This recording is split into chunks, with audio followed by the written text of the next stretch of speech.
Hey everybody, welcome to Losing Your Mind with Chris Cosentino. I am in the office here surrounded by cookbooks and old skateboards hanging on the wall with my good friend Tommy Guerrero, who actually grew up right down the street. This is true. I did. Right down there on 7th Ave. My mom's still there. Which is crazy. Yeah. So literally, like when you guys filmed Bones Brigade, you were which street was that on? Several hills. You know, it's about a mile and a half of hills. You start at the top and you come down. It's like 9th Avenue, 11th Ave. You know, you kind of weave in and out, but all of these hills we're right in the same location where I grew up skating all these hills for 40 years ago. 40 plus. Shh, don't say that. And yeah, you take the bus up, you drop a nickel in, you take the bus up, you get a transfer, you ride all the way down. It's like it was our ski lifts, which was amazing. So, and you get to the end and you just do it again, but you have a transfer. So you could ride almost all day for a nickel. It's incredible. That's rad. Yeah. It's changed quite a bit, hasn't it? It's not a nickel anymore. You can't get anything for a nickel. No, you can't even get a little bazooka bubblegum used to be in it. Nope, not anymore. Was it like 50 cents? You can't even get punched in the face for a nickel. I'm sure you can get punched in the face for a nickel. I don't know. Depends on where you hang out. It's true. TL probably. So, growing up in San Francisco, right? You skated vert. Yes. A lot of people don't know that. It's because we grew up, skating the streets first early on, right? But when the skate park started opening, there was one in Alameda, the first one in Northern California. I think that was 76. And so we went over there.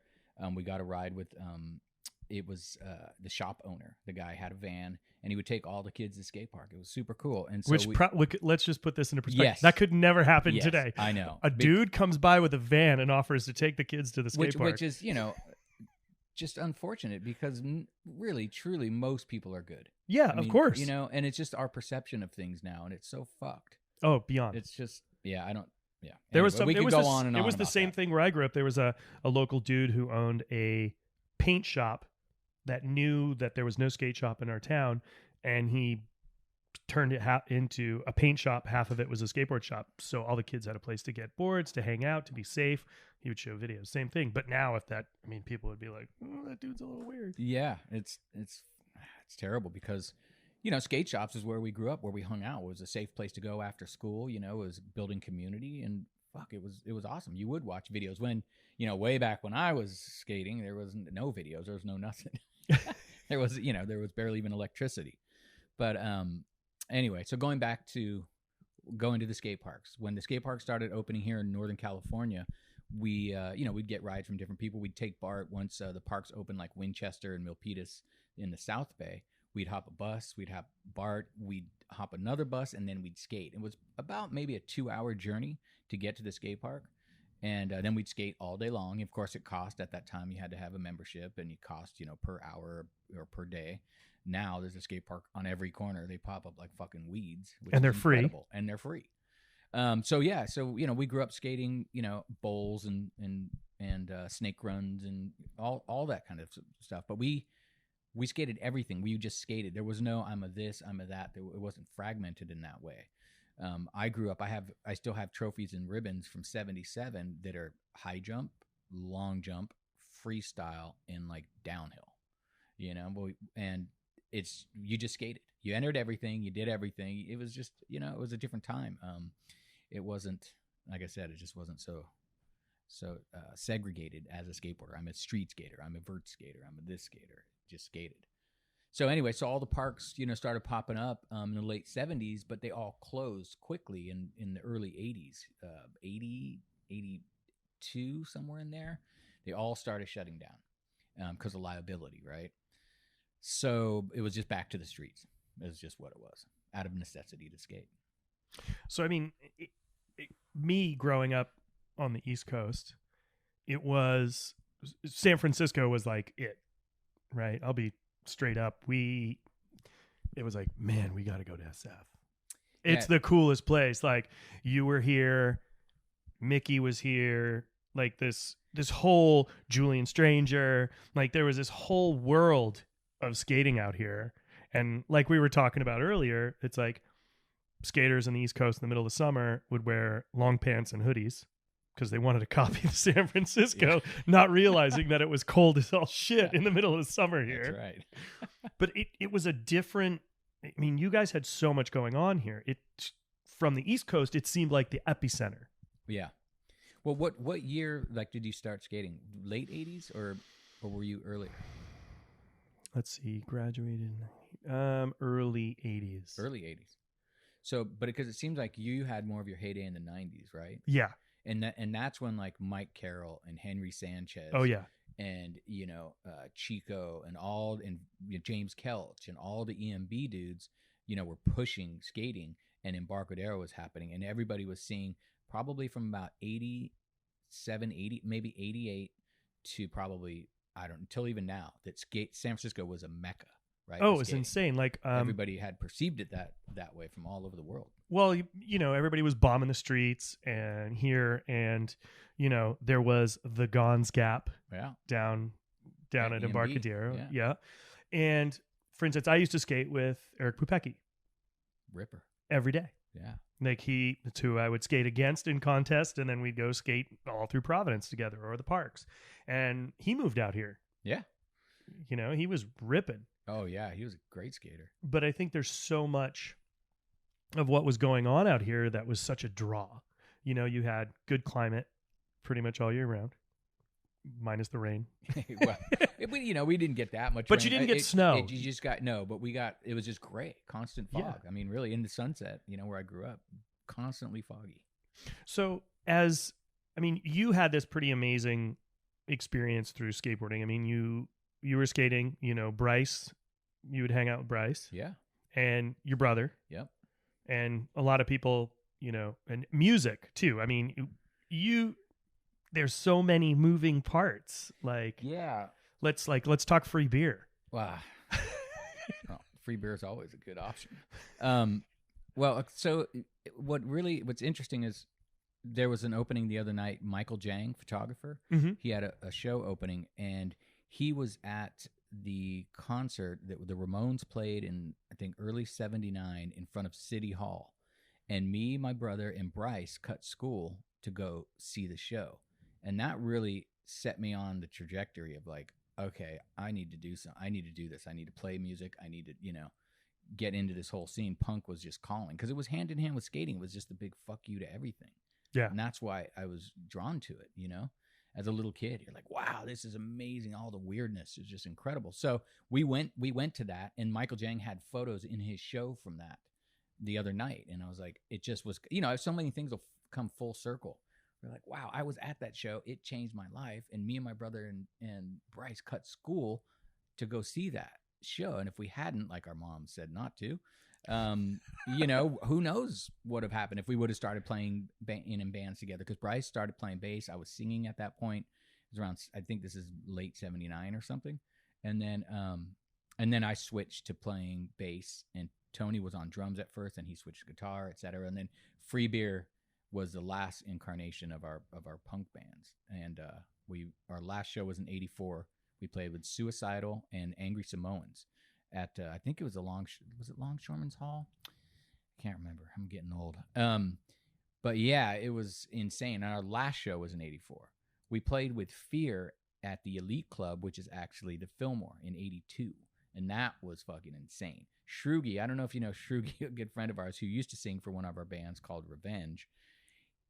Since we were, known as Free Beer, and it was during that era when they did all the generic products. Yeah. And so the beer just said beer on it. So we got a Sharpie and we wrote free on a whole case of beer above it. And he was throwing them out at the crowd as we were playing, full beers, hucking them out there. And I was like, oh my God, you're going to kill someone, like, dude. But it was, it was pretty lawless.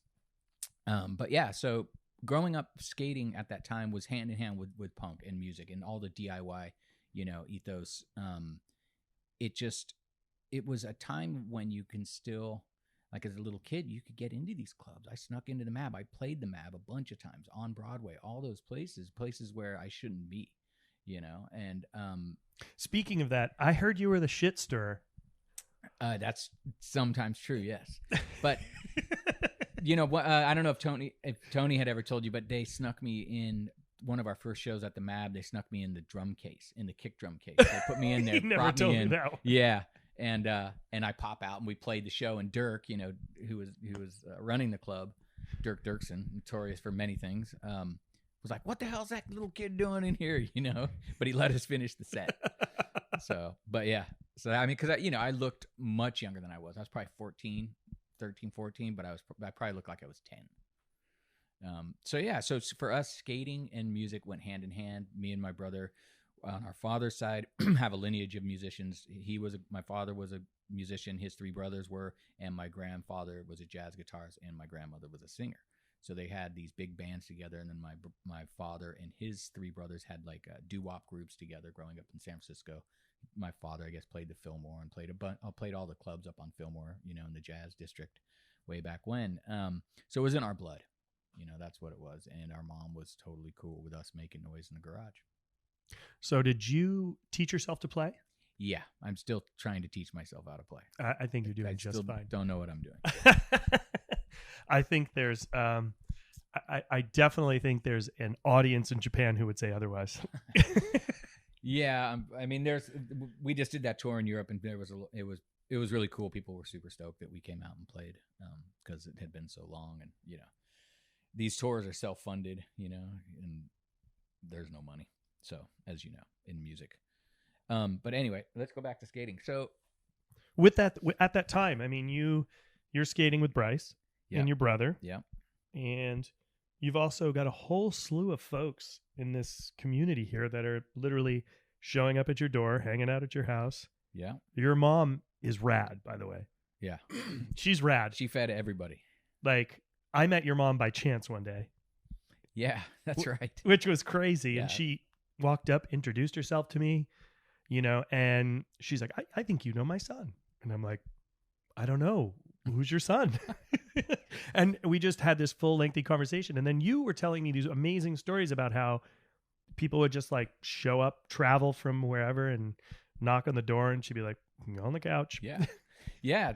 That happened quite often. And, and on Sundays in Golden Gate Park, they still close off the street, and we would go there, probably 1980. This is 1980 to, 85 or something. We would go there and we would freestyle, or we would set up, quarter pipes or launch ramps or whatever. And we'd go out and we'd skate, all day in the park where it was closed. And then we'd all come back to my house, and my mom would make a big pot of spaghetti, and everybody was there. And it was funny because there was an era when, we had a bunch of good friends like Michael Brown, Monty Smith, Marlon Jackson, Joe Fong was in BK, and me and my brother, and we just had this crew of friends. And Michael Brown is son of Willie Brown, the Willie Brown, ex-mayor of San Francisco, and so forth. And we would go stay at his house, and he had built ramps in his backyard.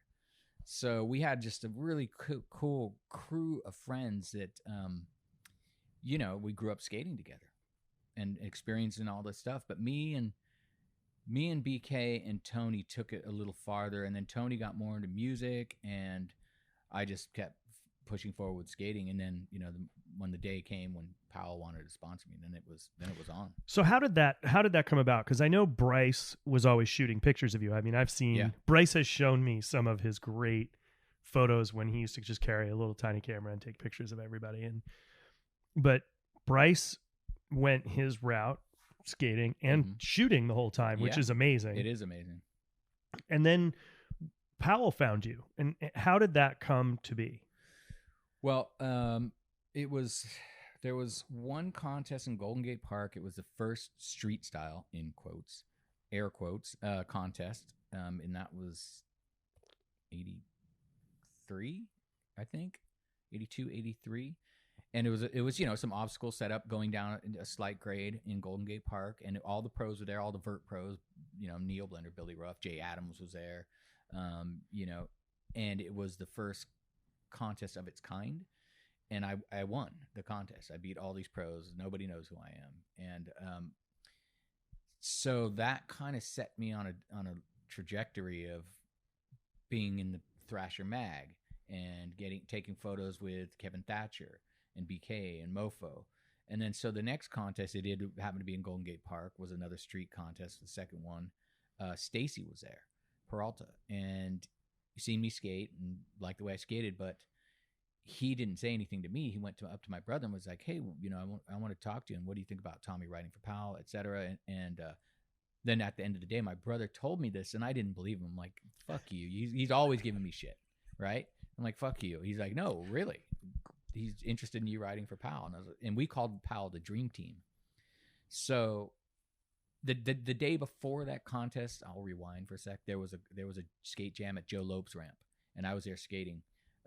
And I slammed, and so I was like, all right, I'm done. And I was kicking it on the roof watching, and Stacy came up and said, "Hey man, I like the way you skate." And I was skating vert, and I was looking around like, who are you talking to?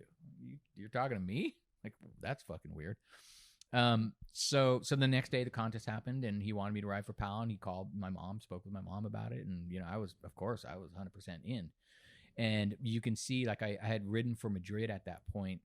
And you can see there's a first cover that I had in Thrasher, 84 of April, I think it is. And I'm riding the Powell freestyle wheels.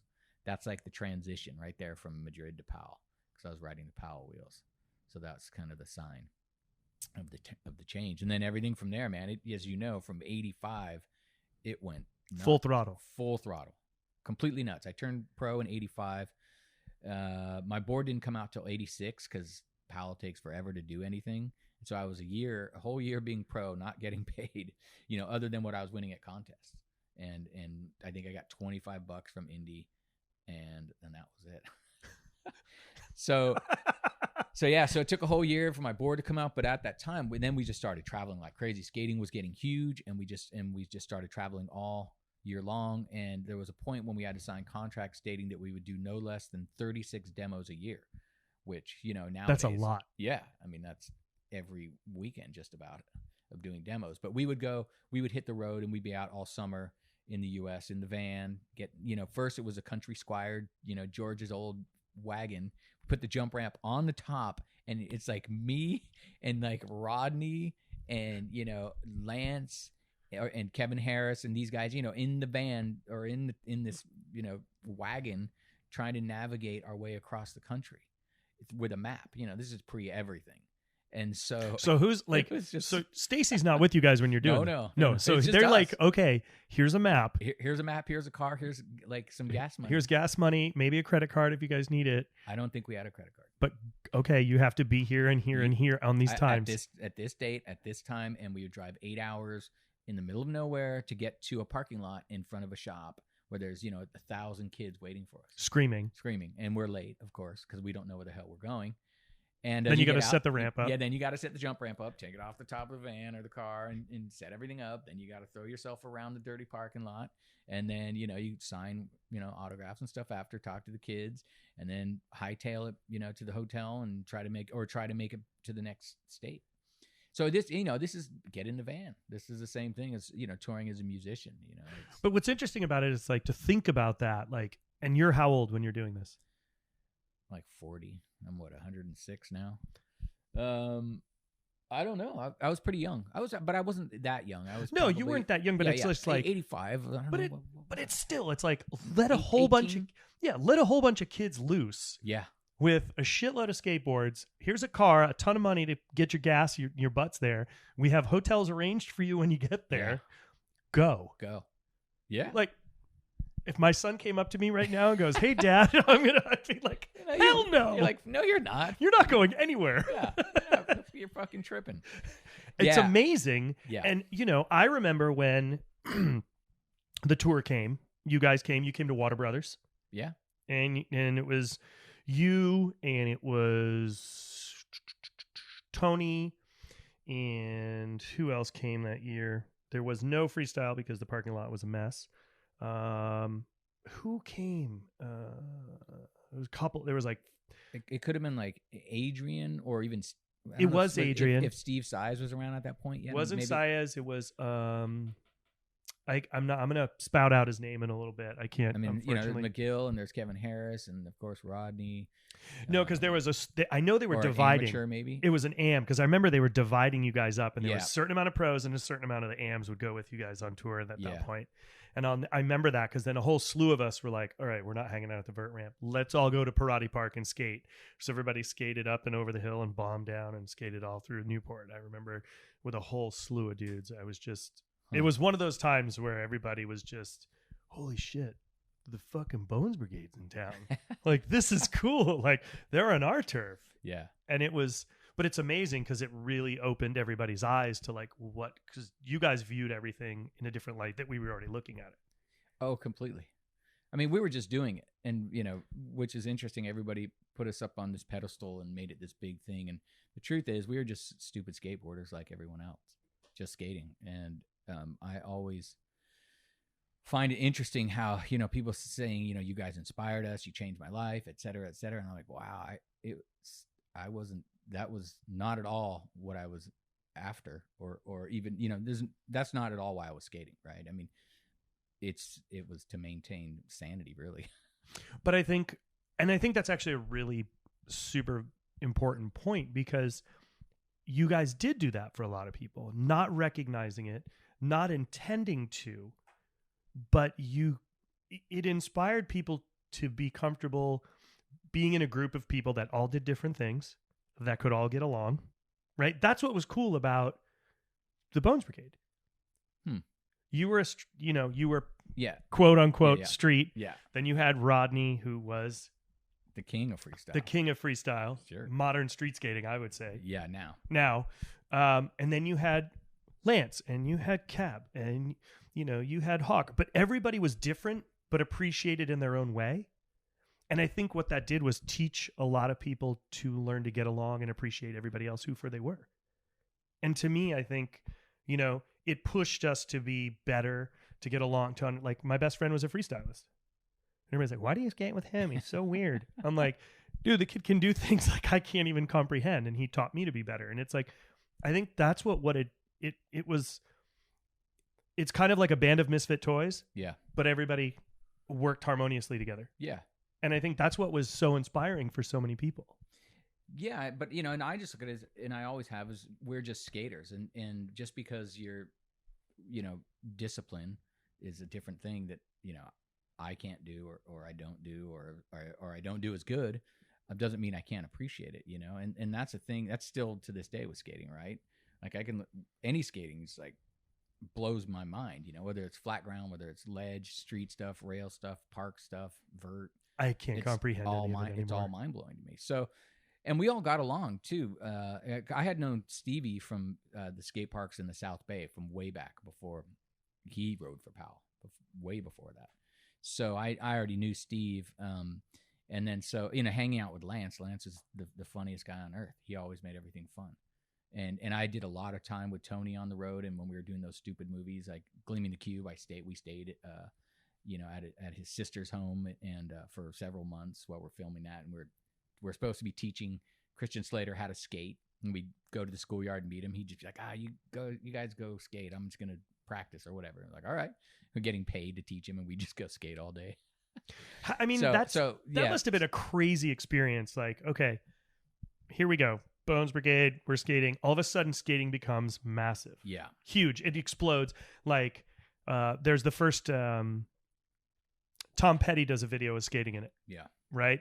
Boom. It's on him. Then another video comes out, and it's got In Excess skating in it. Right? So it's like, boom, boom. And then there's movies. Yeah. And they're calling you guys to come in and like. Yeah, because Stacy was part of that world.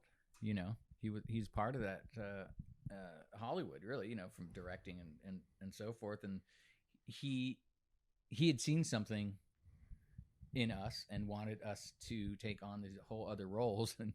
And he tried to get us to act in Animal Chin. And there was a bunch of stuff that was cut out of Gleaming the Cube and Police Academy, lines and so forth. Just because we're just awkward, right, and young, and we're not actors. But he's trying to put us in these roles where we're trying to act, right? And it was really funny. But the thing about it is that was great, is you got paid really well. I mean, to be honest, it was incredible, more than skating ever paid. So that opportunity was huge. The Gleaming the Cube thing was. We always thought it was funny.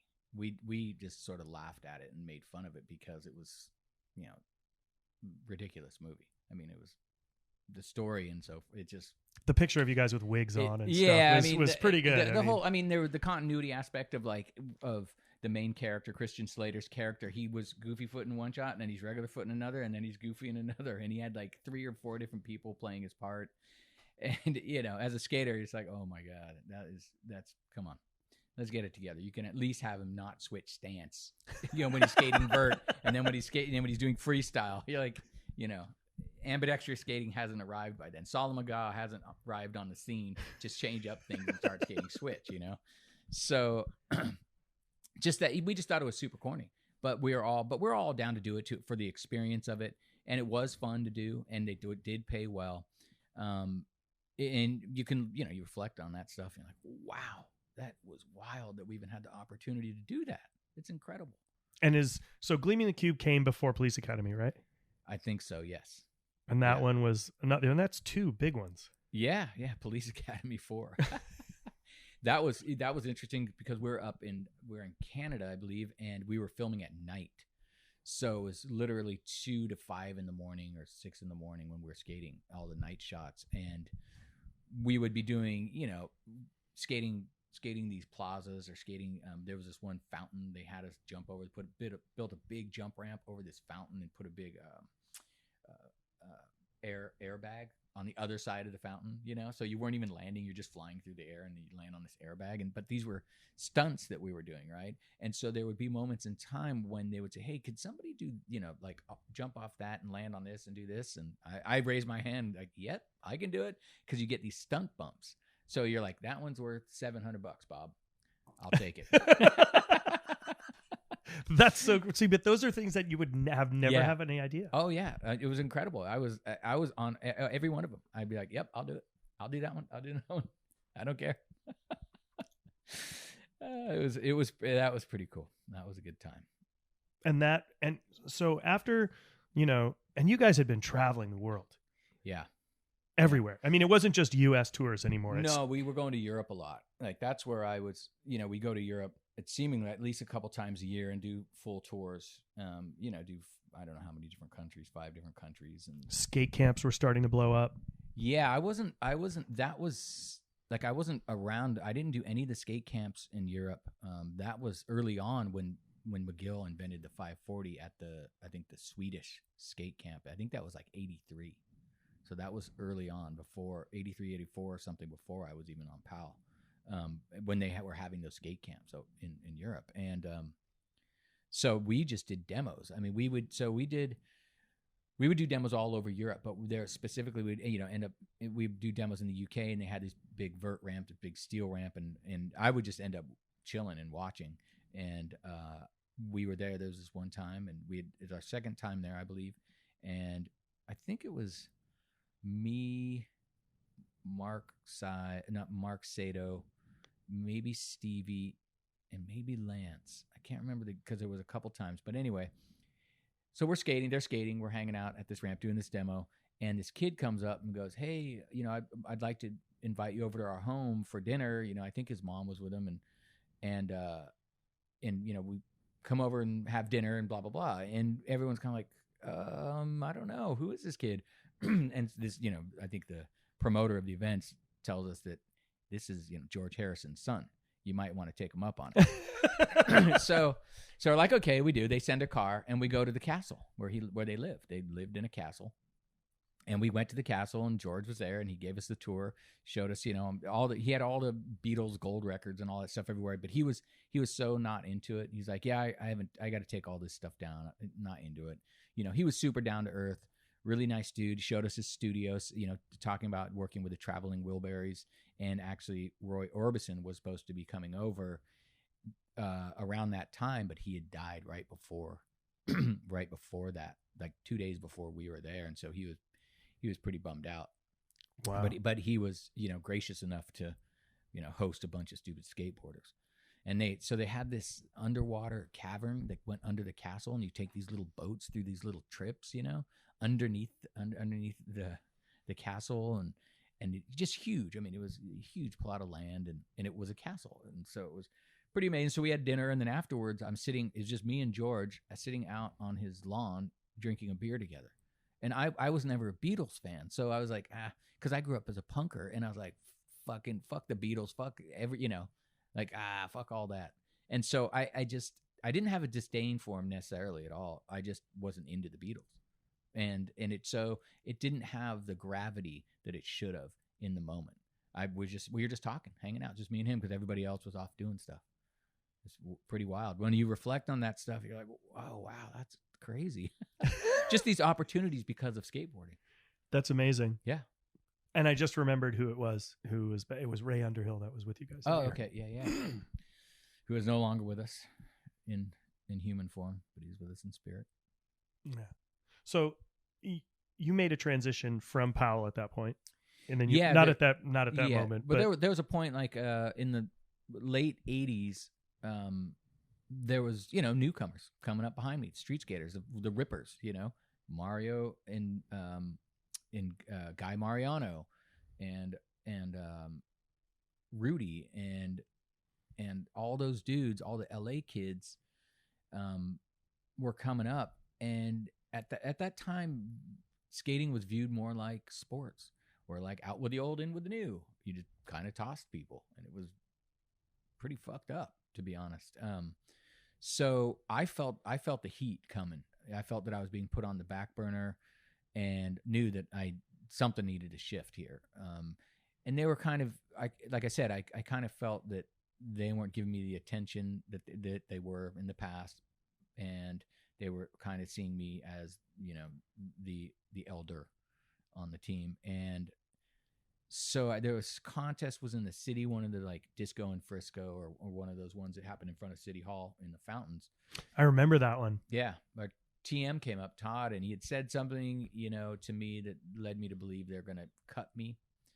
And I ended up, I think, winning that one, or I got second. I can't remember. And it was kind of, he thought like, I'm kind of on my way out, and here I am, winning this contest. And he's like, oh, maybe I better think twice about this, right? Still can sell some boards, he still can make money off me.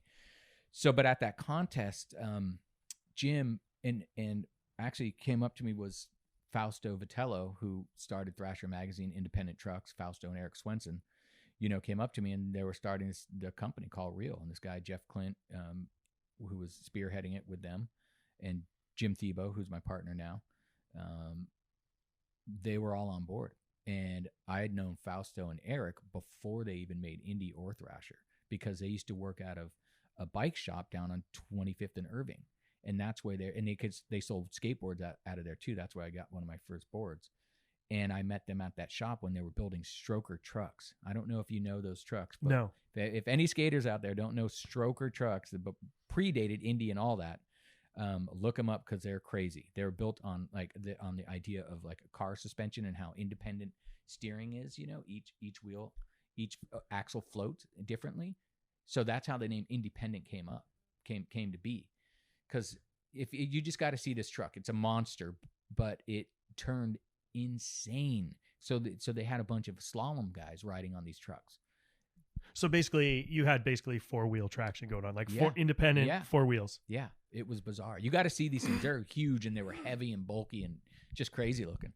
But anyway, so I knew those guys since back then. I had been part of the Thrasher family since the beginning. And it just made sense to me. Like, yeah, let's do this. Let's start it. And it was called Real Skateboards. They already had the name. And me and Jim became two of the co-founders of Real at that point. And we were partners with Eric and Fausto, who, again, like I said, I've known since I was like 9. That's amazing. Yeah. So when I felt the heat coming from Powell, that was it. I knew I had to make a change. I was going from, making a pretty decent living from Powell to making maybe a third of what I was making with Powell, which was a bit of a leap, and a leap of faith in the sense, can we make this work, and make it happen? So that's how it started. And I told Powell, hey, I'm out. I quit. And I talked to Stacy about it, and he seemed understanding until I seen him at the next contest and gave me the cold shoulder like a motherfucker. And I was like, oh man, I thought we were beyond this. I thought you understood. Because he did the same thing. He left GNS to start Powell, right? So this start Powell Peralta. So you did it too. You should be understanding. You should know. And you should know who all those young kids you picked, all the street skaters who are coming up behind me, you know that you're going to turn them all pro and you're going to axe me. So yeah, so that's how Real came to be, really. And and it's been 28 years. Still going. So I remember when Real came and the first board showed up, and it was the straight up SF known graphic. Yeah.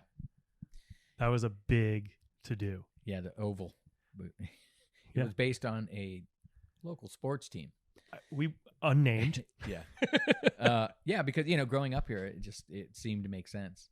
But it was really Jim Thibault's graphic, Hanging Klansman, that just shook the entire industry. I remember that board too. Yeah, he used to get death threats. He would get death threats. He got a call from like the Grand Wizard. Did he really? Yeah, and like full death threats and everything. That's amazing. Yeah. It was a pretty intense graphic for its time. Did he get the same amount of calls from the reissue? I don't know, probably. I'm sure he got tons of grief on social media, But there are so many people that also back it and support it. Oh yeah. So it outweighs the ignorance by far. But yeah, so having those boards as the first boards hitting the market was it was an interesting time. I mean, that was when we started it, we were just doing it. It was me and him and Jeff and we had a handful of other team riders, those guys like Henry and Sluggo and Max, and we're all just trying to do it. So there was a point in time where we're like, we got to go do demos, right? And we were in the middle of the winter. We were in Ohio in the middle of winter, driving in the freeway in this storm, and I'm just thinking, is this worth it? Like, we're gonna die out here, literally driving through snowstorms in the middle of winter because we're trying to promote Real, right? I mean, that's what you do. It's like, all right, let's hit the ground running, let's do this. And we were just doing indoor events like skating mini ramps and stuff. But that's what you had to do. And what we ended up doing when we were doing demos, which was different than the teams at the time, like Powell and the big companies, was we would skate with everyone. We'd have everyone skate with us at the demos, whoever wanted to skate, and open it up. So it wasn't seen as like we were, these pros being, putting ourselves on some pedestal as though, we are better than thou and so forth. And we just like, no, we're just skaters and we just want to skate with everyone. And the shop owners didn't understand. We're like, no, everyone's going to skate with us. They thought we were going to put on a show and, and go through that whole deal. And we didn't want to do that. So we changed the game. Like, everybody just skated with us at all of our demos. It was fun. It was so much more fun. And the kids felt so much more part of it. And that brought in that, humanity, right? You're like, oh, these guys are just normal dudes, just skaters. Well, it took the edge off. It allowed them to say, hey, how did you do that? Or completely. And it took the edge off for us. We weren't these, show ponies, being paraded like, okay, perform my little monkeys. Because that's how you felt so often, like, turn it on. And some days you just didn't have it, because some days you were hurt, you're sore every single day for, I don't know how 3 months. Yeah, I mean, I can't imagine what it's like, because I remember being there watching, and people skating, and it was like, oh yeah, and it's like the same. You can tell when you go to a show, like a concert, like if there's skaters there, because you're like, ooh, it's the same sound if somebody makes the trick, right? Completely. But then there's like, a trick wouldn't be landed, or somebody would hit the deck and it'd be like, oh, like everybody would be so bummed out. You could hear it. And I can't imagine what that would do to you guys after, cause you're fried. I'm sure you're fried. Yeah, completely. Like, let's just, demo after demo after drive after demo. And you know what? Something's going to give. Oh, always. Of course you're going to get hurt. It's inevitable. And we would tour during the summertime, right? Cause that's when everybody's out of school. So we would end up in the South in the midday sun. And I remember I probably had heat stroke, and I thought I was going to pass out. And I mean, it was a whole, it was terrible, but because I'm not acclimated to that. So we would be doing demos in the middle of the summer in 100-degree weather. And it was just gnarly. It was difficult. It would drain you. And then the physical aspect of it, of just, back then jump ramps just hucking yourself off a ramp, landing on flat. It just took its toll. So the next day you're supposed to do that again, and the next day, and the next day, and the next day, and at some point, you know, your body's like, nope. You know what? I don't think you have it today. And you know, so if you show up to a demo and you're looking half-assed, kids are like, what? What's going on? Or if you're not skating, that's the worst. If you're hurt, then you got to tell everyone, why aren't you skating? I'm hurt. Why aren't you skating? I'm hurt. Why aren't you skating? I'm hurt. We joked about making T-shirts that just said, I'm hurt. Which probably would have made life a lot easier. Completely. And because sorry, I'm not skating today. I twisted hurt. my ankle. Yeah, and you know, everyone can empathize with it because they're skaters. They get it. You're like, well, yeah, I get it. But you're there the first time they want to come and see you and witness, you know, the spectacle, and you're hurt and you can't skate. And you feel bad too, because you're like, this is what I do. This is why I'm here. It's difficult. We just mentioned earlier, you know, when we were talking earlier today, duct tape. How much duct tape did you tape your ankles with? Jim Thiebaud religiously taped his ankles every single day. He bought brand new socks every day, and he cut them off at the end of every day. Every day, duct tape his ankles completely. It was Tiger Balm and duct tape kept us together. It's amazing. Yeah. And it's like, and you look at what's being done now. Oh yeah. Yeah. But these guys they all have personal trainers. They all work out incessantly. They have their own doctors, physical therapists. We had nothing. We had zero. Like I said, we had Tiger Balm. That's what we had. Tiger Balm and beer. Tiger Balm, beer, and duct tape. And then, you know, later Advil. That's crazy. Yeah. So, not taking any away from the dudes now, because they are insane and they are so gnarly and pushing themselves to the nth degree. It's frightening. I watch it and I'm literally frightened for these dudes. I can't. No pads. Yeah. No pads. None. And just hucking their carcasses, just 540, 720s. No helmets. Whatever. Forget the pads. Nothing. Forget just, okay, I can understand the no pad, like the knee pads, yeah, but like 5 Stalefish 540s, no helmet in a concrete pool. Yeah. I don't know. Like, I can deal with the no pad thing if you guys want to run it out or slide out on your butt, but like all it takes is one time when you slide out wrong and you. Yeah, I mean, you're going to ring that bell. And it's not going to be fun. Tatiana and I went to Montreal, and by chance they had the Park Series there, the Vans Park Series. Oh, did you go? So we went, and I mean, it was crazy. Yeah. It's nuts watching what they can do. And I mean, I walked over and looked down. I'm like, I'm not even going to drop in. Oh yeah. There's no way. Yeah. It's incredible. Pedro Barros, that guy's out of his mind. That guy is so intense. He is so fun to watch. They're on another realm. Completely. Yeah, they're not like, I mean, it's funny. You go back and you look at the tricks, you know, of my era that we were doing street skating that was, you know, advanced at that time. It's hilarious. It's just like groveling around on the ground. But I look at I like to look at the progression and just go, okay, so let's say kickflip, then there's the big handrail, then there's the kinked handrail. Then there's the grind down the handrail. Then there's the nose pick grind down the handrail. Now there's Ollie Impossible to nose pick grind down the handrail. Where did that come from? It's insane. It's there's nuts. Everything. Yeah. The kid Yuto, if you got to watch that kid. Oh my gosh, some of the stuff he did down the rail. What did he do recently? He does a 360 nollie to board slide, but he also did he did something so crazy.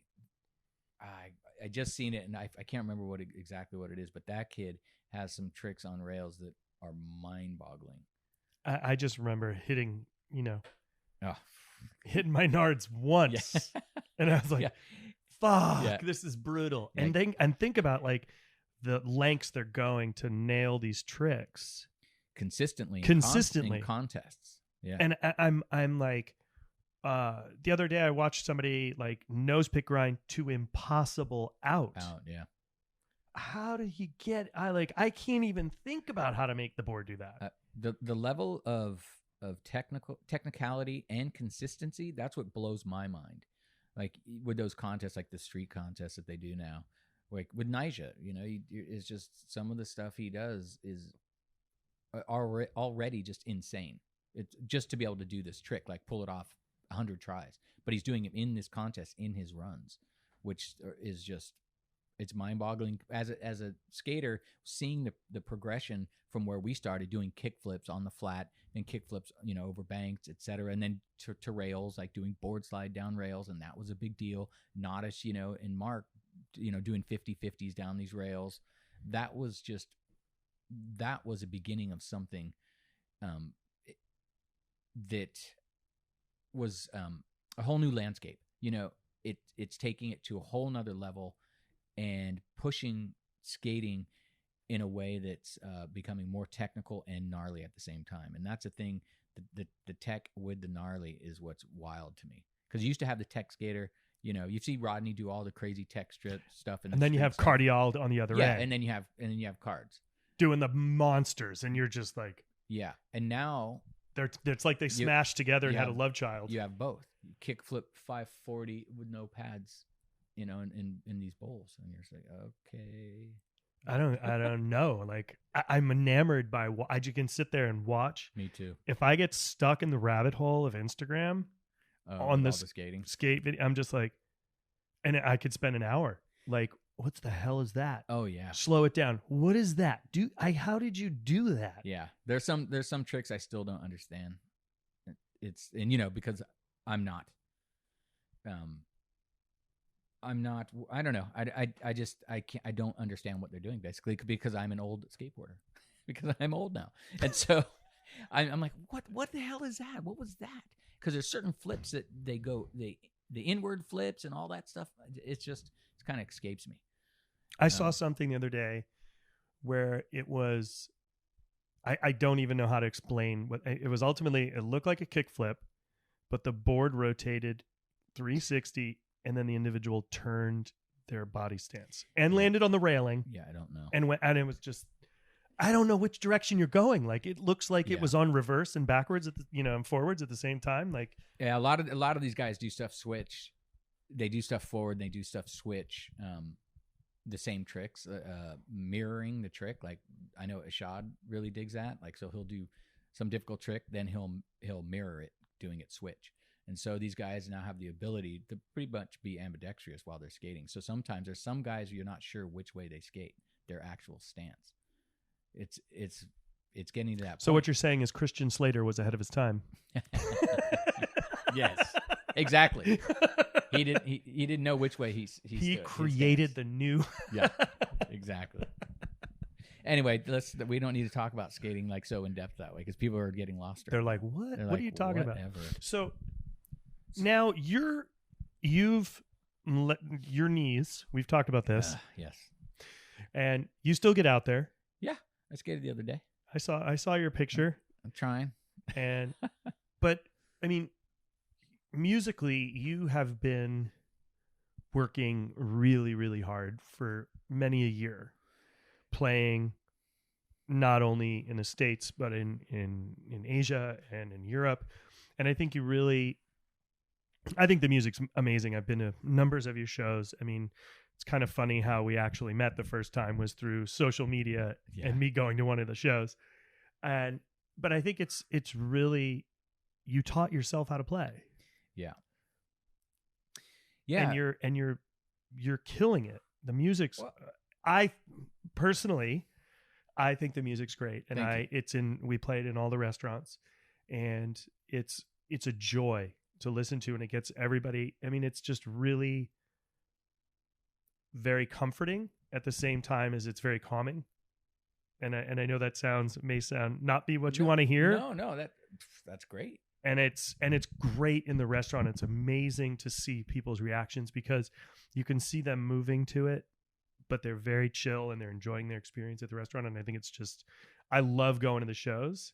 And I really want you to, I'd love it if you could explain like how you went from free beer, which is like hardcore as it gets, to this, which is very jazz driven, really, really elegant form of music. I mean, not that the other one wasn't, it's just no, of course not. They're completely different. Well, going from punk, and you're starting to learn an instrument and you're just kind of banging away. And then once you start actually getting, around, understanding how it works, getting to know the instrument and learning it, being more comfortable, a little more confident, you want to progress, right? It's like anything. So there's, so I was playing bass at that time, mostly. And I just kept wanting to learn and progress. I would sit in my garage if I wasn't skating, and I would just sit there and play bass for 8 hours. And of course, then comes along more progressive music, Rush, Motorhead, Sabbath, all this stuff comes around it, after punk. And I just start wanting to learn that stuff, just hearing it, and you start wanting to learn it and mimic it. And so you become, if you put enough time into anything, you're probably going to be pretty good at it. So anyway, I had been playing music this whole time before turning pro. And then when I turned pro, I didn't have the ability to be in a band anymore because I was traveling so much. So when I got my very first check from PAL as a professional skateboarder, I went and bought a drum machine and a 4-track. And I already had my bass and guitar. So then I started recording these, silly songs just when I had the time, because I needed to play music, and I needed to have that creative outlet in a different way. Skating is different than obviously the way you think about music and the way you approach it and what it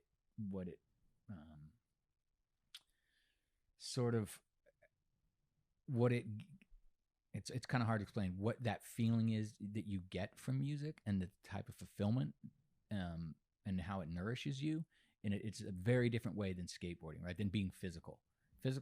Physical is much more demanding and being much more present. Where music, for me, I can get lost in it, and I really appreciate that. And it's that point of where you're kind of doing without thinking, which I enjoy, and just being in the moment. And it's really expressive for me in a different way. So I bought the 4-track and the drum machine, and just started recording. And that's how the solo recording stuff started, out of necessity to remain creative and playing music. And so throughout the whole time I was pro, I would link up with like Chuck Treese in Philly. I've known Chuck for 35 years. So we would link up and we'd jam that night, when I was on the road. And wherever I was, I would always try to pick up an instrument and play. And so when I'd come home, I would just always sit down, take a break, and just play music, and probably take a day off from skating or something, and just play. And so there came a point in time when I quit PAL and we started doing Real. When we started doing Real, we went over to Europe and we're doing a bunch of demos, entering the contests over there. And there was a contest in Spain where I broke my ankle at the contest. And so, making my way back to the hotel after going to the doctor, they didn't give me a cast or anything. I had to go buy crutches. It was this whole thing, man.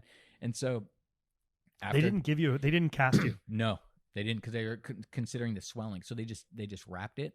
And so it took me 2 days to get home. I went home. I had to fly back alone and dealing with these crutches, and I had to stop in London for an overnight. And by the time I got back home, they said the bone had shifted, so it'd be good to, put some pins and plate in there. So I still had the 7 pins and a plate in there, and they, would heal faster, etc. But so that downtime, I'd return to music, and I started making beats I had a sampler, an old Emax sampler, an outboard sequencer, and my bass and my guitar and some recording gear, and I just started making songs. So I wouldn't lose my fucking mind. Because, it's very difficult as a skater, as a person knows when you're injured, you can't do the thing you love the most, and that's your job. It's difficult. So I just started making beats and making these instrumental songs, and just kind of had them recorded everything and just sort of sitting. This time came when I was doing this little clothing company called 40s. I shot the video, and I made all the music for the video. So I made all these tunes. It was in the video. And then I got a call from a friend of mine who really dug the music. He's like, hey, how can we get a hold of this music? And I'm like, you can't. Thomas Campbell was like, hey, Tommy, man, we should do something with this music. And then it got over to overseas. Our distributor over there, one of the guys who was friends with the guys at Mowax, he's like, hey, we really dig the music, and I want to get these guys interested in releasing it. So then James Lavelle heard it and was totally into it and wanted to release some music. And I'm like, what? Like, release this? Who's going to buy this music? Like, it was it was totally foreign to me that anyone would buy instrumental music, because there was nothing really like it that I knew of that was out there so much, other than the old jazz that I listened to from the late 60s and early 70s, that I was basically emulating. So the thing with Mowax didn't work the first time around. So me and Thomas Campbell, he's like, I have a little label. We'll put it out on my label, Galaxia. And so I paid for half the manufacturing. They paid the other half, because I was like, I don't want you to lose too much money. And so we made the record, the Loose Grooves and Bastard Blues. And so that's how that came to be. And it was just music that I made for a skate video. And people, were into it. So once that record came out, it started circulating everywhere, and people were really into it. And then it got back to Mowax. So Mowax said, hey, we want to do the record again. So I did 2 albums with Mowax and also an EP. And that just kicked off the solo music career thing. And I haven't stopped. Yeah. It's all out of necessity. None of it was ever meant to be a commodity. It was never meant for mass consumption in that way. It was just me doing my thing, to keep from losing my mind, because I couldn't skate. I've been fortunate enough to have been in a studio a couple times, one during January 1st, which is always rad when everybody was jamming. Yeah. That was super fun. Yeah, the New Year's Day. And then the other time when you were playing with Ray and Chuck, and you guys were getting ready to go to Japan, and you were finishing up your album. Yeah. And that was really fun. Yeah. Because then I was seeing, you guys were critiquing yourselves and like really looking at it from a bigger picture. It was a really interesting thing, because I've never been in that environment before. So it's very similar to when you look at a plate of food and you're like picking it apart piece by piece, and it was just, wow, okay, that takes a lot. There was 5 of you in there like tearing it apart piece by piece. I was like, yeah. I'm just going to sit in the corner and shut my mouth, because I think it sounds really good, but I don't, Yeah, it's just like anything. You analyze, you critique, et cetera, and you try to figure out, what does it need, what does it not need. That's usually what it really is. Like, what can we take away? What is the song telling you that it needs and does not? Because often you could throw a whole bunch of stuff at it, and then you just start omitting things, right? You're like, nope, doesn't need that, doesn't need that. That's clutter. That's getting in the way. That's, and so that getting to understand music in that way, what it doesn't need, is huge. That's like that's when you get to a point where like, it gets easier to be able to make music. You know what it needs and what it doesn't. It's the same thing with food. Less is more. Less is more. And that's the way so much is with everything in life. There's so much more power in simplicity if it's done well. And people always think more is better. And I just never understood that. Well, you have a lot less to hide behind. Yeah. You know, when it's on the plate, when there are more bells and whistles, and it's like detracts attention from the final dish. Distraction. It's distraction. Yeah. And it's the same thing in music. It's the same thing in music now where you have these spectacles, because they need to have the lights and the dancing girls with big old butts in your face, and you need all that shit, because when you strip it down, you just have the music and the person trying to sing. It will not hold water. It will not carry its weight at all. No. So, So you just I'm going to have some spectacles coming up real soon. So you just came back from a massive tour. You did Japan. Yeah. And then you went to Europe. Yeah, and they're not super big, and it's a lot of travel. Though. It's just a lot of travel, which I enjoy. But Europe was a lot of driving, at just the way it goes, which is fine because I'm used to it from skating. We would drive 8, 12-hour days, whatever's necessary.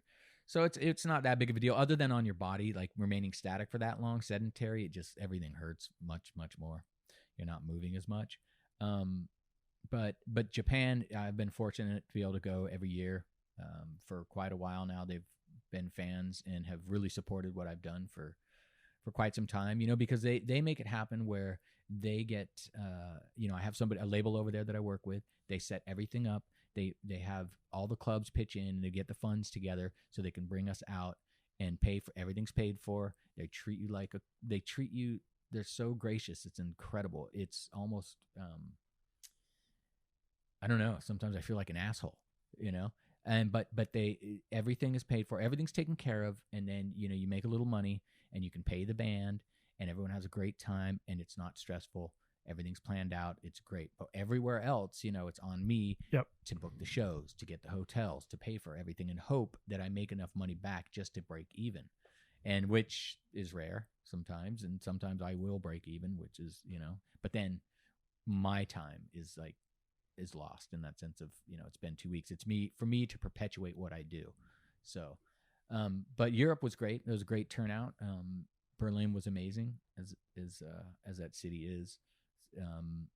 And we did the UK, we did Germany,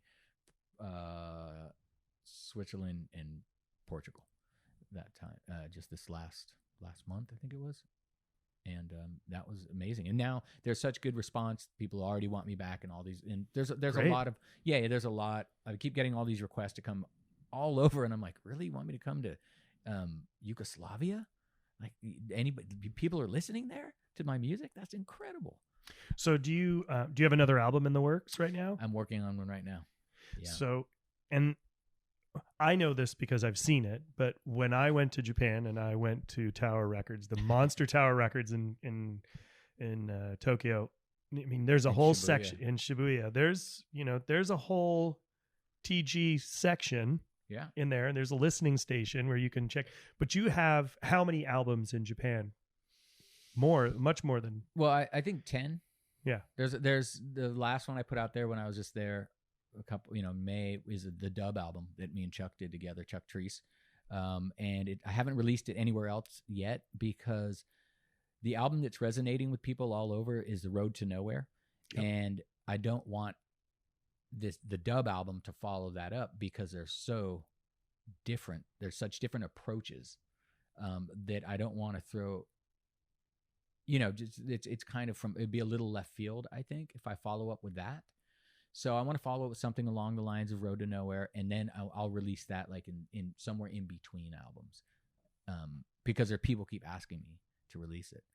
But I don't have a proper distribution. I don't have any way to sell them individually other than putting them on, Amazon, and people.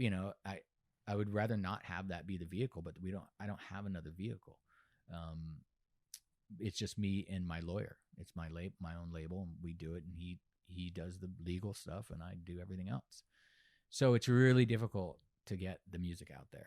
There's been a lot of people overseas, Germany specifically, who've pressed their own colorways of vinyl that they've paid for, which is great.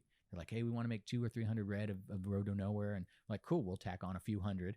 You guys, pay for your share, and we'll pay for this. And so we're not putting tons of money out of pocket when we do that, which is great.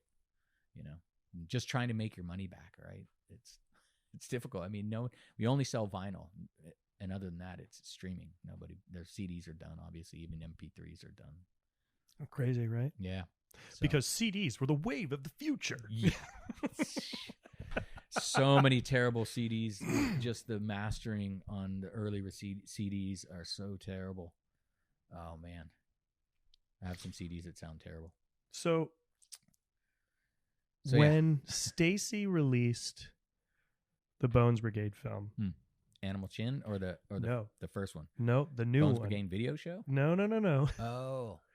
The history. Right. The sort of documentary. The documentary about the Bones Brigade. Mm-hmm. How much did that change everything for all of you guys? You especially. I mean,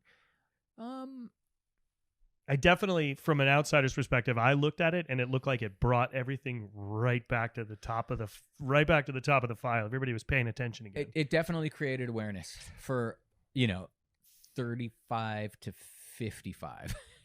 There's a window, an age group that lived that era, and that it was such a special time in their lives because, it was they were growing up young, skateboarding with all their friends. They had their crews. Everybody had their crews of friends that they skated with, and it was such a good time, and they, reflect on that with such fondness, and we were right in the middle of that, and we were, kind of instrumental in their evolution.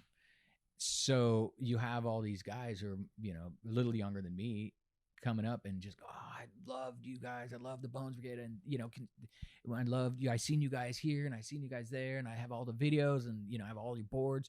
Some guy just had me sign every single board that every one of the reissues that came out just recently. And I was like, wow, you bought all these boards, they're not cheap, $100, I think. And, I'm grateful, so grateful to have that, the opportunity and to have these people who feel as though I'm an asset to society in some way. I'm not just, just another asshole.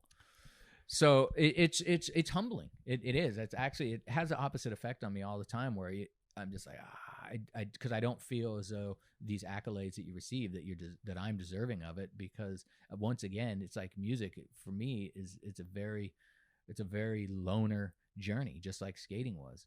And I do these things out of necessity. It's not as though I'm trying to change the world by any means. So it's difficult when you have this whole other perspective of, thank you for bringing this music into the world. And I get these emails, that are stunning, that are saying how much my music means to them. And it's wild. It's pretty wild. It's definitely humbling. Well, I mean, excuse me, Road to Nowhere, there you have multiple songs on the documentary.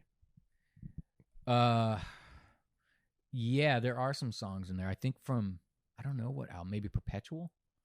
But I think also, Maybe, there was a lot of folks that they were like, "Oh, do you know this?" I was like, "Oh yeah, I have that album. Yeah, I've had that." And friends reaching out like, "Where do you get that? Have you heard that before?" Yeah. I mean, that was another big introduction to more people. Yeah. Was it fun touring with everybody again?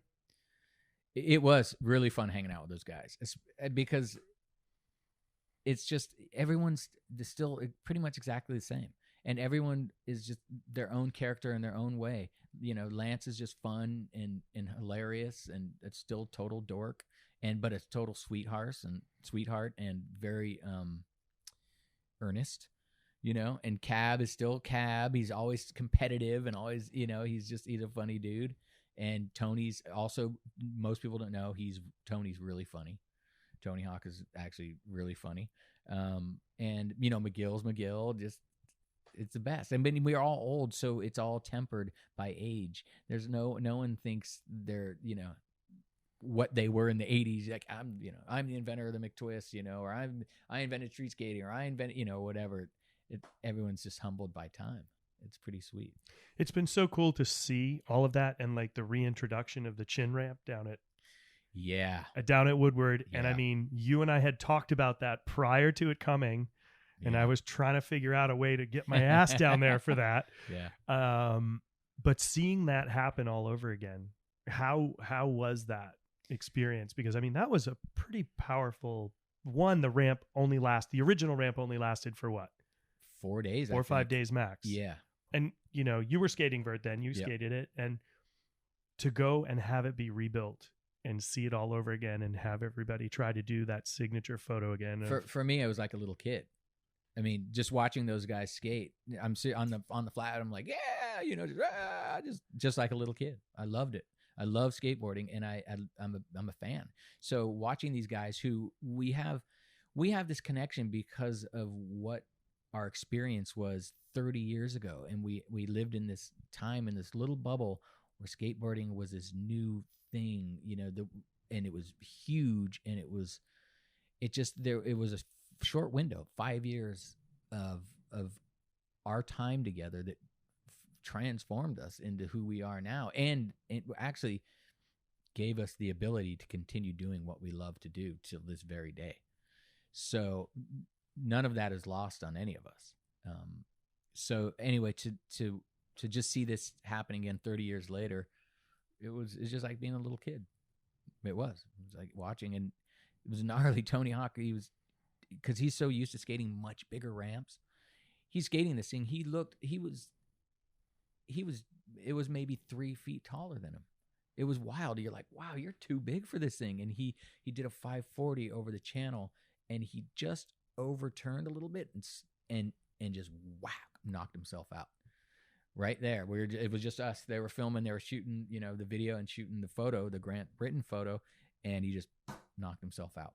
His wife was there. We were all there, and like, holy shit. And he's laying on the flat, and she just goes over. It's like routine at this point, though, which is really kind of frightening for Tony, knocking himself out so many times. And so she walked over there. He regained consciousness, and he was up, got him up. And then afterwards, we're just sitting there talking, and I'm just looking at him like, how many more hits can you take like that? You're 50 years old. It's insane. Like, his drive is insane, and his ability is amazing. So just to see that scared the crap out of me. I did not like to see that. I mean, you guys you're your own family. And I think that's what I take away from it. Watching back then and hearing you now and seeing that moment, like getting to watch that footage of you guys all being there. And I was like showing my son, and you guys are like a family. It's become that because we had this unique experience at a young age that very few people have ever had. I don't think there's very many people that will ever have experience like that. No, that really isn't. So when it's difficult to talk about it with other people because they didn't experience it, and it's so removed for them, especially non-skaters, that sometimes you feel it difficult to relate in certain situations. So when you get around these guys who have that exact same experience, you just there's a lot of camaraderie and comfort in that knowing. So yeah, it's interesting. Over the years, I think everyone's kind of gotten tighter, and it's definitely like a brotherhood. That's awesome. Yeah, that's a really, I would say, a very important thing to cherish. Yeah, it's strange. It's awesome. I mean, what's really cool for me as an outsider is that it didn't implode. Yeah, because a lot of those things implode. Yeah, bands implode completely. I mean, you're literally like the band. Yeah, but you never imploded. No. You'd have your spats and you'd have your... Well, everybody went their different ways. They took their own paths, but there was never any friction or any anger or any BS. It's just everybody moved on, and we all, obviously, have come back together because of Stacy and under his vision once again. So it was kind of interesting when it's like, Stacy's like the glue. That's pretty cool. It is pretty cool. So what's next on the docket for you? Trying to survive. That's number one. This album, trying to figure out how to make an album again. Every time I go about doing it, I'm always amazed in the sense of like, how did I do that? It's always, and the process is kind of always new to some degree, and it's daunting because it's just me. So it's always it's a challenge. So that's what I'm kind of at right now, just trying to finish this record, and and then I have a thing coming up with FTC. We did a collaboration. I have a small capsule clothing line. Jacket, shirts, beanie, keychain, T-shirt collection that's coming out, and I might go to Japan because FTC Japan's going to release it, so I'm probably going to go in November. Awesome. For that, and do that little thing, because me and Kent, from FTC, I've known him, I don't know, for a very long time, 35 years, and within our later years, obviously, we've been talking and always wanting to do something together. Some kind of collaboration, and he knew about 40s when I was doing the clothing line, obviously, because I carried it, and so we're talking like, let's do a little clothing capsule. So that got that going, and Converse stuff is happening. I'm in the middle of trying to write a song for Jake Johnson's little video that they're doing, and then Real's putting out a video soon with mainly Ishad and Kyle Walker. And I think me and Chuck Treese are going to do like an original score for that, which would be cool, which would be a new thing instead of trying to license music. So that would be super fun. There's always stuff happening. There's always stuff brewing. Always spinning the wheels. Yeah, I got to keep doing stuff. I got to keep moving. We all do. Yeah, because being sedentary and it just doesn't work. It's a death. That's it. That's Yeah. So we're gonna end this with a little question game that I do. All right. Let's hear it. Okay. So it's pretty straightforward, rapid fire. Uh-oh. Yeah. And I it's going to be altered a little bit because I already know a little bit about you. So I kind of change it up a little bit. All right. So, I mean, normally I'm asking like hamburger, hot dog, but for you, it's called neither. Right? Okay. You're right. Yeah. So, beer or tequila? Beer. What kind of beer? Oh, light. Light beer. Okay. Tofu, tempeh. Oh, tofu. Tofu. Okay. Favorite vegetable? Oh. Gotta say potato. Really? Yeah, I think so. Okay. So versatile. Ramen or pasta? Ramen. Wow, I would have never guessed that. Oh, yeah. I would have thought you would have gone down the pasta. Well, you have been going to Japan a lot. Yeah, no, it's my favorite. Most, like, your favorite meal experience in Japan? Oh, man, I've been fortunate to be privy to some serious meals. Oh, my gosh. There was one where handmade soba from scratch by a master who was like 80 years old with fresh grated wasabi root, and it was probably 2 minutes old, and in the environment that we were in, that's a memorable one. Burrito, taco? Burrito. Always? Not always. No, not always. Pinto or refried? Pinto. I like this. This is interesting. It's kind of fun. Yeah. Coffee or tea? Neither. I stopped drinking tea. I stopped drinking coffee years ago, and I stopped drinking tea because no caffeine. Yeah. No caffeine. No caffeine. Wow, I don't think I could survive. Yeah, I loved green tea, but the caffeine wasn't sitting with me right anymore. Really? Yeah. I drink beer and water and almond milk. That's it for smoothies. Those are the only 3 things I drink. That's it, period. Beer, water, almond milk. Yep. Really? Yeah. Really. I haven't had soda in 20 years, maybe more. Yeah, I mean, that's... Of any kind, or any sparkly water stuff, none of that. I'm not interested. Yeah.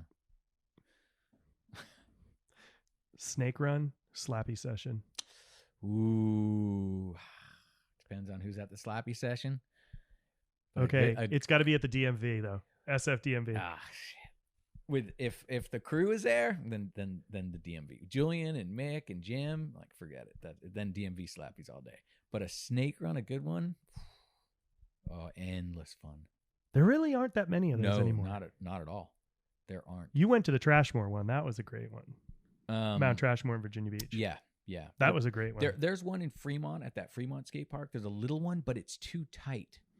They crammed it in a small space, so it's, if you hit one or you go over a hip, you're already missing the second hip. So it's fun, but it's too tight. There's one in Santa Rosa. There's a little one in Santa Rosa. At that Santa Rosa skate park? Yeah, there's kind of a little one, but it's not like the descending. No, not the it's cool not. one. Santa Rosa's rad. All the rounded lips. The old park is fun. Yeah, that one's really cool. Yeah. So a park session or a regular back in the old neighborhood session? Back in the old neighborhood session, by far. So what do you think about the electric skateboard? I don't. I hate them when I see them. I just cringe. Honestly, I don't have anything against them. I don't think anything of them. I think that they're a mode of transportation. Yep. It's just weird for me to see somebody standing there on a skateboard going uphill. Yes. That's where it weirds me out. It is really a strange sensation because you can almost feel it. And you're like, What? What's happening here? Yeah, you're going. Is everything in reverse? Shouldn't you be going down? Down. Yeah. Yeah. Yeah. Yeah. It's strange. It's odd. But I honestly, I have nothing against it because it's not a skateboard to me. No. At all. It has nothing to do with the skateboard. I used to have one side of my shirt and my pants were worn out from carrying my board up the hill. Yeah, grip tape marks on the side. Yeah, for sure. Man, so you've been on indie for how many years? Since day one. It's not many of that. We're manufactured. And you had your walker. You had your custom walker issue. I saw those. Your assisted walker issue. Mm-hmm. Yeah. My model's coming out soon enough. Yeah. Yeah. Man. So I think there's so many fun things you've done, and you've shared so much with so many people, just musically, skating, it's just, you are a true blue SF native. They kicked me out a while ago, though.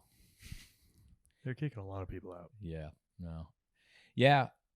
It's true. I mean, it's hard to come back here and, I still love it, but it's a definite love-hate relationship that I have with the city now, unfortunately. So you also have BS, right? You're doing BS. Yeah, I just did a BS with Thomas Campbell, and that should come out within 2 weeks. So if anybody wants to check that out, you can always check out BS with Tommy G, and that's you can check that out through the website. Yeah, through our site, and it's on the YouTubes. But there's a bunch of episodes out there. BS with TG. Yep, there's one with Jeremy Fish. Yep, you've got one with who's the American flag van dude? That one was pretty funny. Joe Brook. Yeah, that one was really cool. It's a lot of people did one with Tony Hawk. Did them with Lance and Ray and a lot of people. Eric Dressen and who else? I don't know.